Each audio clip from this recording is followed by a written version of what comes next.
everyone, and I'd like to welcome you to yet another episode of Music with a Twist. And thank you for liking, subscribing, and sharing our podcast. Now, today we will be interviewing, or I will be interviewing rather, Matlack. And Matt, can you tell us a little bit about yourself? Sure thing. Well, thanks so much for having me on the podcast today, and it's exciting to be here talking to you, and it's always encouraging and I guess fulfilling that someone thinks you're interesting enough to interview you. So, thank you so much for that, and I look forward to diving in. So, I grew up in a small town in Missouri, and really one of the things that kind of drove me as a teenager was music. Had an older brother that introduced me to a lot of really cool bands back in the 80s, everything from U2 to Flock of Seagulls to Billy Squier, so he was kind of all over the place, which also kind of broadened my horizons with music. And I grew up just kind of looking up to him and loved that he shared his music with me. And I ended up starting a band in high school. I was in a band before that. Actually started in 8th grade, if you can believe that. But started a band in high school with my best friends. And we were in that band for 33 years. Wow. So it transitioned through high school into college. And then as we moved on to our lives after school and things like that. And then it kind of took us all over the U.S. and we even got to go to Europe one time. So that was really exciting as well, and put out a few albums. And now I'm living on the east coast of Florida in what's called the Space Coast. So we're near Cape Canaveral, and I can look out my office window here and see the rockets fly every now and again. Aw, that's pretty cool. Wow, that's so amazing. It shows that you really have consistency to start a band in high school and take it out to like 33 years. Wow. So can you tell us a little bit more about what type of music that you all do, and how did you get into touring? I had this revelation at one point, which was like, looking back is so silly, where I was trying to figure out, well, how do we get live shows? Like, how do we get to play at these cool live music venues? And I was like, oh, I actually have to like call them and talk to them and ask them to play. So once that clicked, that changed everything, and which meant that I was on the phone constantly talking with people. So when we first started the band, email was not a thing, so you had to pick up the phone and call people. You had to do your research. And this was even back before anyone had a web address, or websites weren't around, so that just wasn't a thing back then. And so I became kind of the administrator of the band. And I guess in music terms, I became the band's manager. From a creative standpoint, definitely we were all in it together. Troy Rickardson was the lead singer and lead guitarist, and by all means the primary songwriter in the band. If I was putting percentages on it, it's probably 99% of the songwriting was him. And Amy and I, the other two band members, just got to chime in every now and again. And I really enjoyed the production side of things, so helping kind of the links of verses and choruses, and when the certain choruses come up, and different sounds that for the drums or what the vocals may be. Like, I had a great time with that. But in the management side, like all the marketing and booking, the publicity, all of that rested on my shoulders, and I wanted to do that. I was excited about that. And even though I started college as a mechanical engineer, I ended college as a business major, so which made a whole lot more sense for what I was trying to do. And then I got lucky, and I started my own business doing the booking for the band, because I knew calling a music venue as a band member was not as impressive as calling a music venue as a band manager or a booking agent from a company. So I just started my own company, and I would call around and book the band. And my middle name is Powers. It's my mom's maiden name, but I went by Powers as through the business. And so I was even like a different persona as I was out there doing business for the band. And then I got lucky and got a job at a radio promotion company. And so as a radio promoter, I was calling over 700 radio stations around North America, getting airplay for bands. And of course, I got to do that for my own band as we released new music. And that's kind of how I started getting us live shows, and then ultimately started getting us played on radio stations. Oh wow, that's pretty cool. So I understand now, why you invested so much of 33 years into that band. I can really hear, the passion, the skills that you would have learned along the way, and actually the connections that you made, transitioning from just playing your drums and then going into management and then learning a little bit more about airplays and actually, seeing how you all can get more gigs and, making and earning from music. So that's pretty cool. So, based on your journey, what can you say that you have learned from music management into what do you do now? Like, how has that background into business administration, Yeah. lingered, or what you did learn in the music background that helps you now with what you do? That's a great question. And it's almost more of a, I think the lessons I learned are just helpful in life, really. But it's persistence and patience. It is integrity. As I say, I was using a different name when I was calling people. It's still it's still me. It's my name. And of course, if the conversation continued and developed, it was not a thing where I was hiding that from them. It was just more of a way in the door to get the conversation started. But yeah, it's the thing where the success is built off of hundreds or thousands of losses. So you're going to lose when you put yourself out there and you try things. Most of the time, it's not going to work. You have to go out there and do things. You have to be okay with no. Right now, I'm trying to promote a project for Pot Cake Rescue, and I'm out there trying to get publicity for it. And a lot of people are not responding to my emails and my calls and my DMs, but it may take 100 of those to get one of them back that says, yeah, we love what you're doing. We would love to have you on. So come on here, or send us, like, we'd love to, promote you through our magazine or our website or whatever it may be. So it's just that persistence. Obviously it's like, doesn't feel good to be declined or for the no's to happen. It's always a little bit of, oh man. And maybe a little bit of self-doubt comes up. Like, okay, do they see through me? Cause I think anyone that's honest with themselves always would admit that they have a little bit of imposter syndrome. Is my band really that good? Are our songs worthy of radio airplay? When we perform live, are we worth $100 or $1,000 or a $10,000 gig? Like, people are paying you for that service, and so even now, are people seeing what I'm trying to do, helping rescue island dogs? Do they see value in that?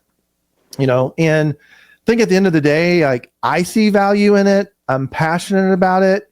And I feel drawn to it. And so that's why I'm taking all these skills I've learned over the years, whether it be through the hard knocks of the music industry, or maybe what I learned in college, or in going back to my parents. I had great parents that both taught me great lessons throughout my life.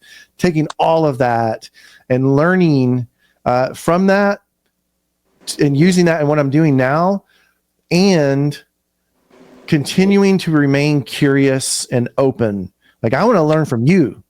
Like, I want to learn from people that are in my circle, and so I think that's so important. And maybe one of the biggest lessons is always stay like humble and curious, to where you can go into almost any conversation and learn from that, while also trying to figure out how can you contribute and give back to also the people that are in your circle of influence. Yeah, that's pretty amazing. When you spoke about giving back and how, that ties into you do, what you used to do and what you do now.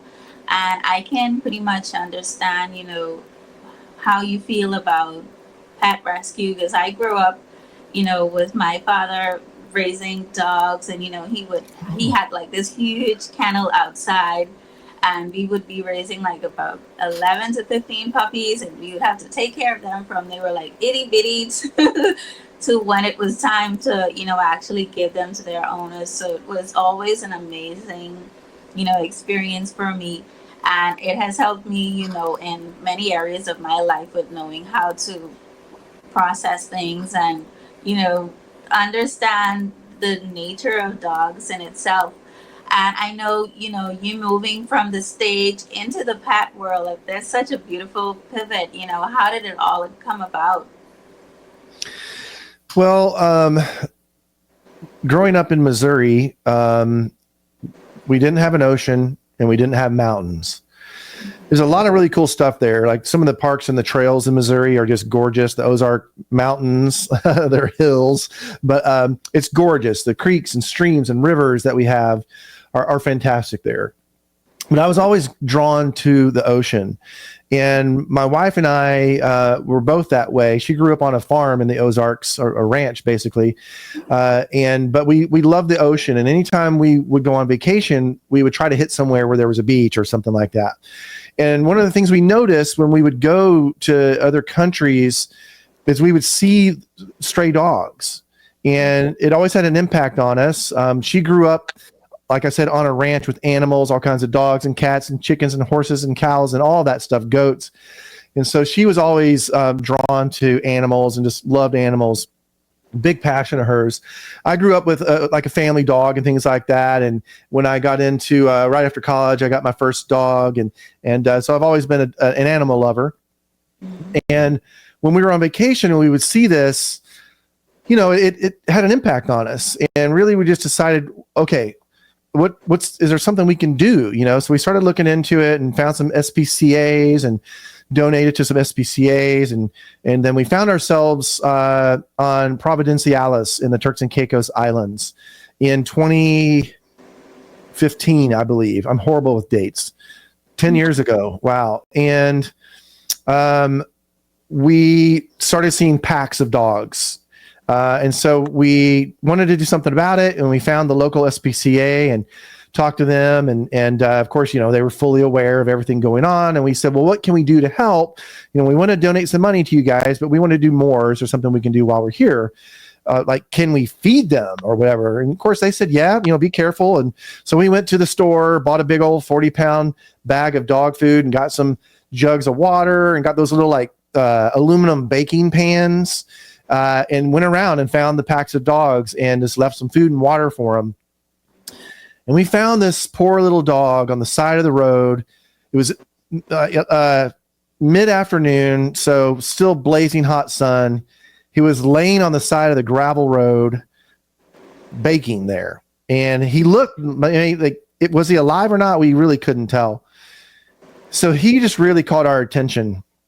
And we took pictures of where we were, because we were in the middle of nowhere. We didn't know where we were on the island, didn't know our way around. And got a hold of SPCA and sent them some photos and emailed them to them. And we got an email back the next day of them emailing a person named John saying, hey, John, is this your dog? And boy, the fury in me came up, because I thought, oh my gosh, is this does somebody own this dog? And this is how they're treating this dog, And this dog was in bad shape, but it wasn't the person that owned the dog. It was a person that had recently discovered the dog and was feeding the dog too, and trying to get the dog help and trying to raise money to get the dog put into a shelter facility, like a boarding facility, where it could be brought back to health and then adopted out. So John was actually the hero. So we became good friends with John and his wife, Sally, and which happened to be my parents' names, which is super weird. Yeah. But long story, a little bit shorter. the dog's name was Sunny, and Sunny is now our first pot cake that we rescued. So King Sunny he's our OG. He's got a bad eye, so we call him the pirate pot cake. One of our we'll get into talking about the pot cake rescue NFTs here in a second, but he has one of them modeled after him. So he's our first pot cake, which then led to us discovering pot cakes and understanding what pot cakes are. We have fallen in love with the Royal Bahamian pot cake. We ended up then going to the Bahamas, and I'm a tech guy. I'm a video and photography guy. So we ended up making a short film about the pot cakes in the Bahamas. And that kind of is what the thing that sparked Pot Cake Rescue, because I named the short film Pot Cake Rescue. We then, because of the film, I got potcakerescue.com. And then once we decided to take this kind of to the next level and create an organization to help the dogs, I already had the website. So if you go to potcakerescue.com now, you see information just about our organization that is helping dogs. And if you go there and find the origin story, you can also see the short film that we made, which was in conjunction with Samsung. At the time, I can't believe it's been 10 years. It was actually 2016, I think, when we filmed it. But they had the brand new little spherical 360 camera that they had just released. And so they were talking to different filmmakers, getting them to go out and make little short films with this camera to help promote it. And that's what we did. And so I chose to make it about the pot cakes. And so it's pretty cool. Like if you have the headset on, you can look around like you're actually there at the shelter and there at the dump and there on the beach with us, with the dogs. Or if you're on a computer or on a phone, you can use your mouse or your thumb and or finger, just move the video around. And so it's 360 spherical video. You can see your whole environment. So that was a lot of fun. Got to meet the person that started Abaco Shelter. His name is Pops Weatherford. And we got to interview him. And it was just a really good time. And again, sparked this whole thing with us starting to rescue pot cakes in the Bahamas, the TCI, across the West Indies and the Caribbean and beyond. Wow. So I understand now, the relationship between how you moved away from Missouri and you just, fell in love with the tropics and the whole idea of pot cakes and rescuing. I can hear, your passion. And I remembered at the beginning, you said everything for you is consistency. And, it's amazing to see how you transitioned and found something that you could be, so passionate about. Now, I know you started to tell us a little bit about Pot Cake Rescue and how it began, but can you tell us about how it has evolved now for you? What's new? What are you all currently working on? And how can we get engaged in this Pot Cake Rescue as well with you? Well, I appreciate that question because obviously you can tell I'm super passionate about it. And this is a critical time for us as well in regards to timing. And once we realized we wanted the film to develop into something more, we just thought, well, what is that? What's more? And so we knew we wanted to do a few things with Pot Cake Rescue. And that was one of the biggest and most important things was we wanted to help the organizations that, have boots on the ground. I like to say sandals in the sand that are there helping the dogs. And so Abaco Shelter is the shelter we went to film Pot Cake Rescue back in 2016. And so we made a lot of friends there at Abaco Shelter, which led to us becoming second homeowners on Green Turtle Key, which is one of the small islands there that are part of the Abacos. And so we're very connected there to the Abacos and Abaco Shelter.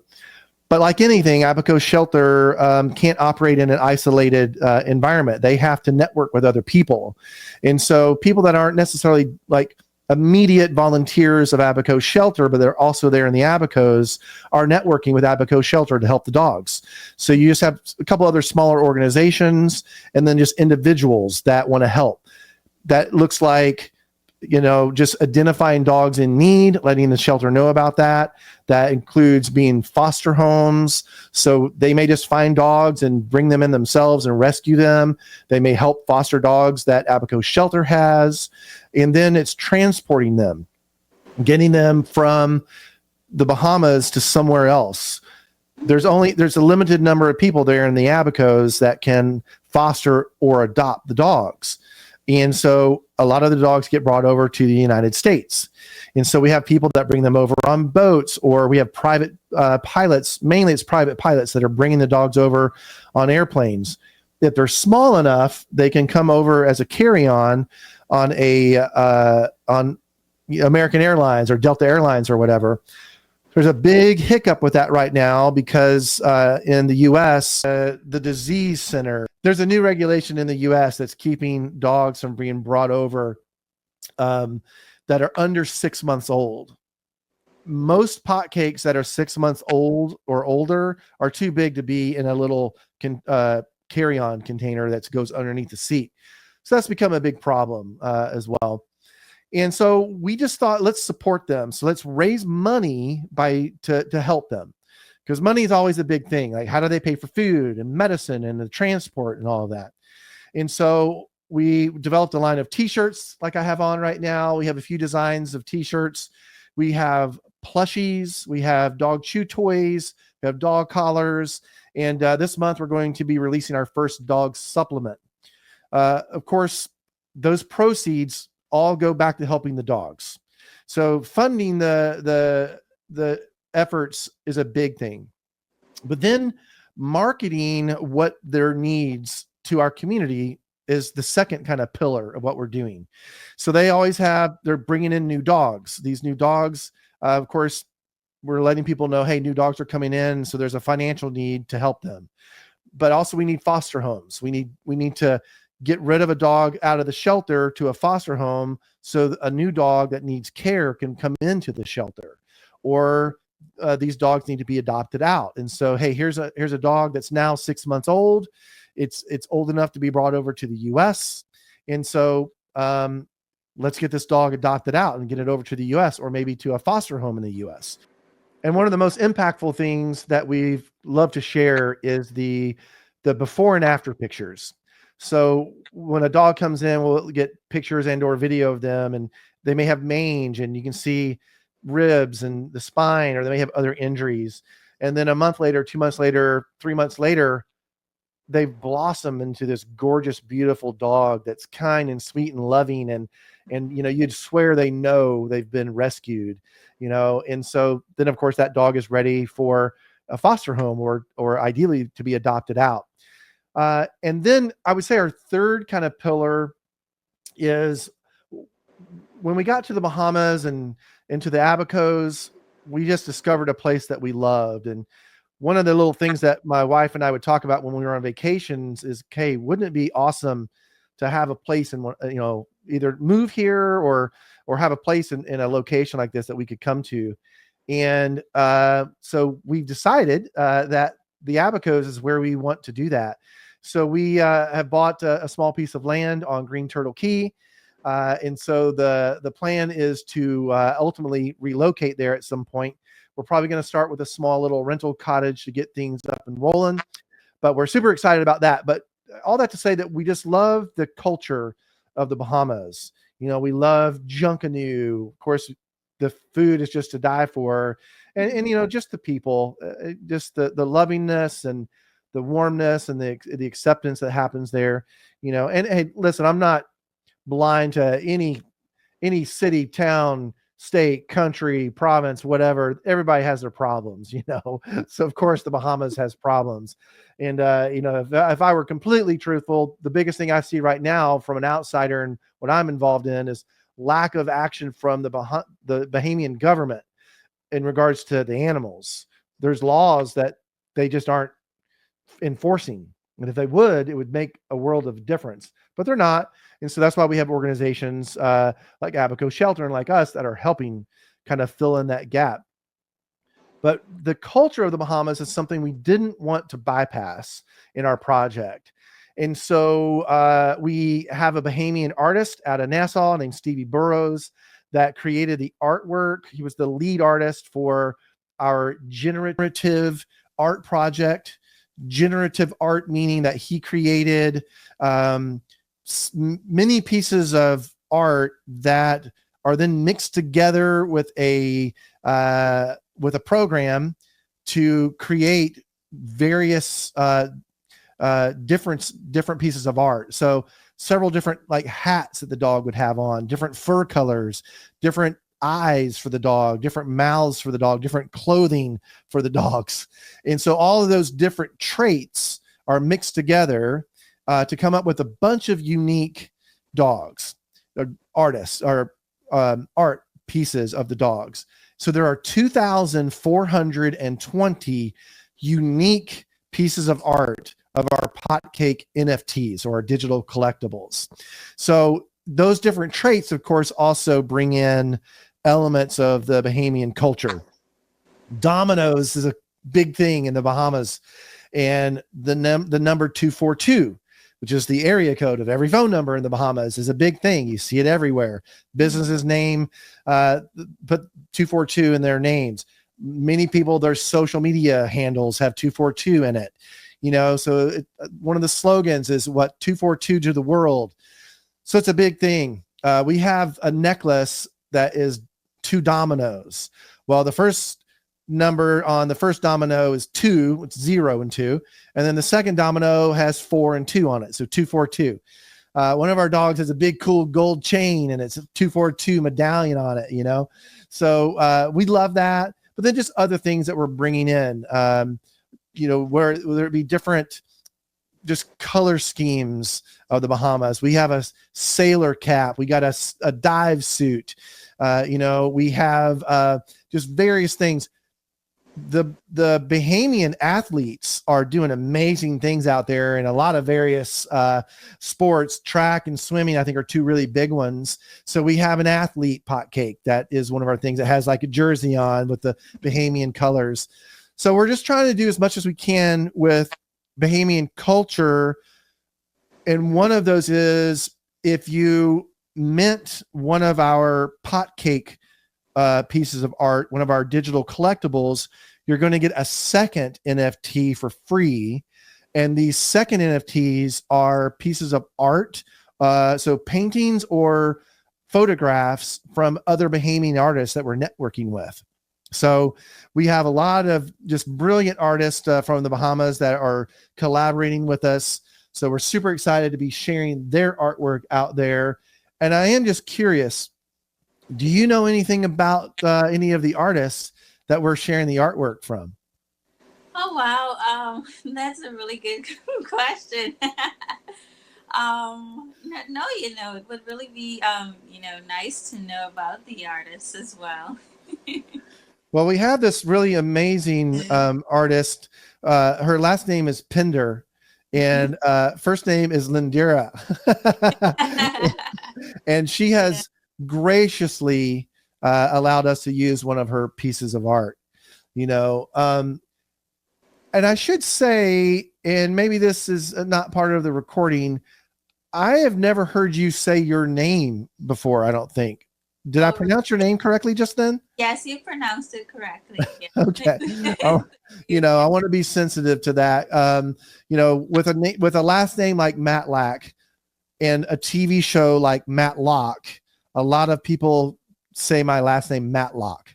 Oh. And so I try to be, ultra sensitive to how names are pronounced. And I know, the most important word to anyone is their name, and so I want to make sure I was getting that correct.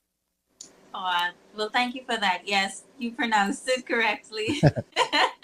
Yes, I've heard a lot of, various variations of my name, but that was correct.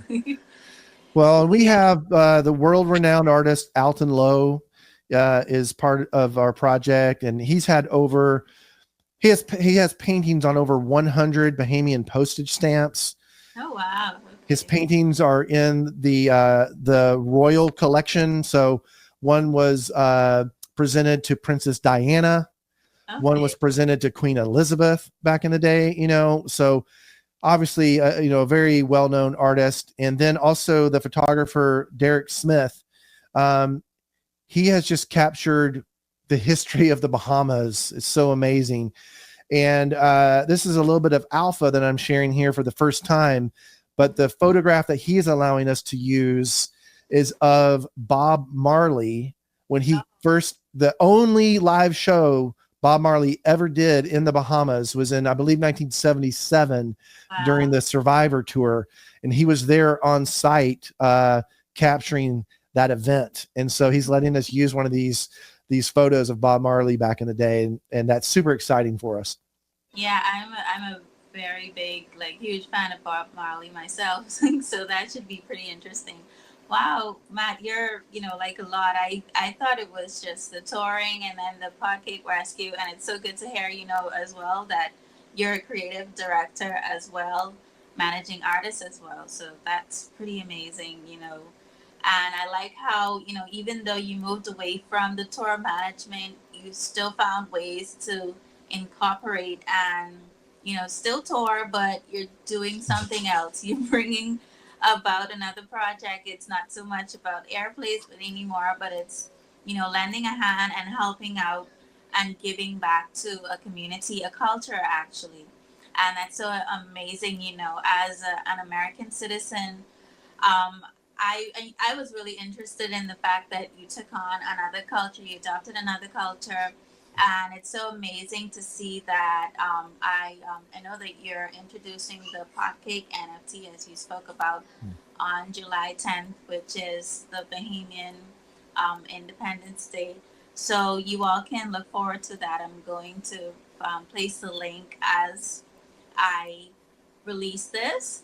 But just so you can tell my listening audience how they can get in contact with you, and also if you can give some advice to those persons who may be in transition with their career, and a little bit of encouragement with that, as we close. Yeah, I appreciate that. Well, um, potcakerescue.com is our website, and that's probably the best place to go to then find links to wherever you may want to get. If you are more of an Instagram person, or if you're on X or TikTok or whatever, we're pretty much everywhere. Even have a LinkedIn page. And so potcakerescue.com is the best place to go to find information about our project overall. We, of course, have a shop there where you can purchase an item and support what we are doing, which, again, of course, is helping support other organizations and people with their potcake rescue work that they're doing. But then we would just love for you to, give us a follow. Like, we're not necessarily looking to extract money from you. If you love what we're doing and want to support it, follow us and comment and like our posts and share our post. It does have a real impact on what we're doing, because it helps the algorithms know that this is important information, that people like it. So it's free to like and free to share and all that stuff. So please go do that. Find us everywhere. I'm very accessible. So if anyone has any questions about anything, please do that. We've just launched a new thing on our website, where if someone that is in the Abacos, and it's limited to the Abacos right now, but if you're in the Abacos and you see a dog in need, you can go to our website and report that dog in need. And then we will share that information to the appropriate people to see if we can get help to the dog. Okay. Now, again, these are all volunteers, and so there's no promises about anything, but knowing where the dogs are and keeping track of the dogs that are in need is very important. And so we will get the information to the right people, and the dog will get helped as possible. In regards to encouragement and making transitions, gosh, I love this kind of new, what you might call American reggae or pop reggae or surf reggae that's out there. Bands like Iration and Stick Figure and Denim and bands like that. There's a new song that came out from a band called Surfer Girl. Is It's about taking a leap of faith. and it says something like, it's called Skydiving is what the name of the song. And the lyrics, I'm paraphrasing, but it's something along the lines of, I'm not afraid to fall if I call it skydiving. And so for me, it's just about, you may have like this goal that seems just too big, whether it's launching a campaign like I am right now, and we're trying to sell 2,420 NFTs to people. Like, that's a huge number. And I know we can do it. And so I'm jumping off the cliff, but whatever it may be, starting a new business, doing weight loss, getting a degree, some type of education degree or whatever, like something that just may just seem almost unattainable, but it's a thing that you want and you just feel passionate and drawn towards it. My advice is do it. You have to do it. And at some point, you may be watching like inspirational videos, and you're listening to podcasts like this, you may be filling yourself full of encouragement. Keep doing that. But that can't be where it ends. You can't wait to feel prepared, because you will never be. You just got to jump and go and do it.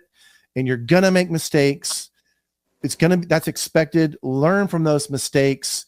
How we handle our mistakes in life says everything about us, and that is like, own them, lean into them, see them as learning, as points of just ways you can learn and grow, and then keep going and adapt and change and redirect if you need to, but you just got to dive in. And so I hope my encouragement there for anyone is go for it. Yes, I'm sure that your encouragement will not, fall on deaf ears, because we do have a lot of people in the music industry now that it's like a mass layoff of persons from big mega companies, that have been trying to transition, and we're trying to find new ways, even if it's still in the music business, or like moving into something else. The more momentum we can get out there, as best as possible. It is necessary.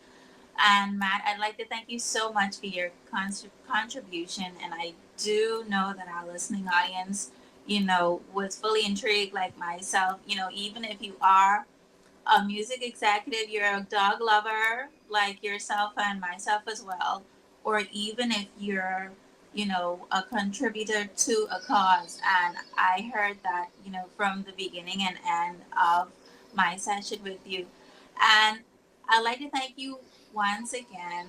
And thank you for sharing your time with me today. Truly my pleasure, and I guess a final thought that I may have in regards to the music industry: look into music NFTs. They're still on the growing side of things, but it's a huge, the way the technology is going to help the music industry, it is going to be a part of it. So if you truly are trying to develop a music career, you cannot ignore the blockchain and digital collectibles and music NFTs. It is going to be a part of it at some point. A recent musician, her name is Violetta, just sold one NFT for 1 Bitcoin. Wow. That's 100,000 USD. Okay. Now, of course, that's not common, and she has a lot going on that led her to develop a community and created value in her brand that made it to where someone was willing to buy that one NFT. And there's a lot to that. It's actually called an ordinal. If it's on Bitcoin, it's called an ordinal, not an NFT, but it's still part of the same ecosystem with blockchain. Anyway, I encourage people in the music industry to look into it. It's transparent, transactional, the ability for everything just to be on the up and up. So something I dream about is You get a song played on a radio station that has to pay you royalties. Well, imagine if it didn't go through ASCAP or BMI or CSAC, and then you got an airplay on a radio station, and that, percentage of a penny automatically went to your crypto wallet with Mm-hmm. nobody in between. Like, to Mm-hmm. me, that's where it should go.